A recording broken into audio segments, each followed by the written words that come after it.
আসসালামু আলাইকুম বন্ধুরা, কেমন আছেন?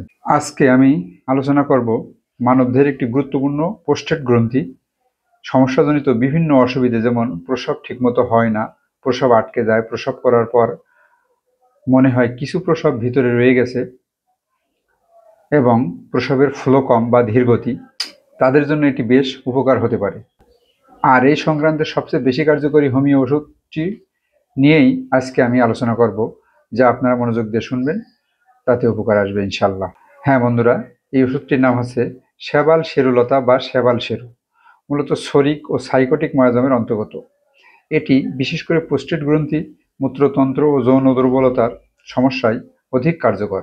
মানবদেহের প্রভাব প্রধানত প্রস্রাবের অসুবিধে, প্রোস্টেট বৃদ্ধি, টিস্যু দুর্বলতা ও অপুষ্টিজনিত অবস্থায় এটি বেশ কার্যকর। এটি শরিক ও সাইকোটিক মায়াজমের উপর বেশি কাজ করে, তবে সিফিলিটিক মায়াজমের দীর্ঘস্থায়ী অবক্ষয় বা টিস্যু ক্ষয়ের ক্ষেত্রেও আংশিক প্রভাব থাকতে পারে। বারবার প্রস্রাবের চাপ, অসম্পূর্ণ মূত্রত্যাগ, জ্বালা ইত্যাদি কার্যকরী ফাংশনাল সমস্যায় এটি ব্যবহৃত হয়।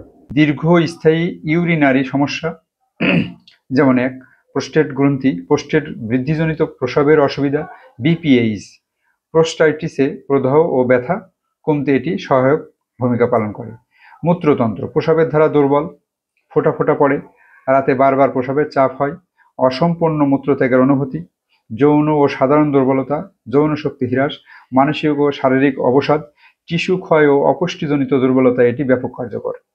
ক্ষয়প্রবণ অবস্থায় সহায়ক, দীর্ঘস্থায়ী অসুস্থতায় টিস্যু পুনর্গঠনে এরা ব্যাপক ভূমিকা রাখে। মাদার টিংচার ফর্মে এটি দীর্ঘমেয়াদে ব্যবহার করা যায়। 10 থেকে 15 ফোঁটা আধা কাপ পানিতে দিনে 2-3 বার 1 মাস বা 2 মাস ব্যাপী এটি খাওয়া যেতে পারে, অথবা রেজিস্টার্ড হোমিওপ্যাথ ডাক্তারের পরামর্শ অনুযায়ী সেবন করা উচিত। পরিশেষে বলা যায়, শেবাল শেরুলতা হলো একটি শক্তিশালী হোমিওপ্যাথিক ওষুধ, যা বিশেষ করে প্রোস্টেট, মূত্রতন্ত্র ও প্রজনন অঙ্গের সমস্যায় ব্যাপক কার্যকরী। এটি শুধু শারীরিক নয়, মানসিক দিক থেকেও রোগীকে সহায়তা করে।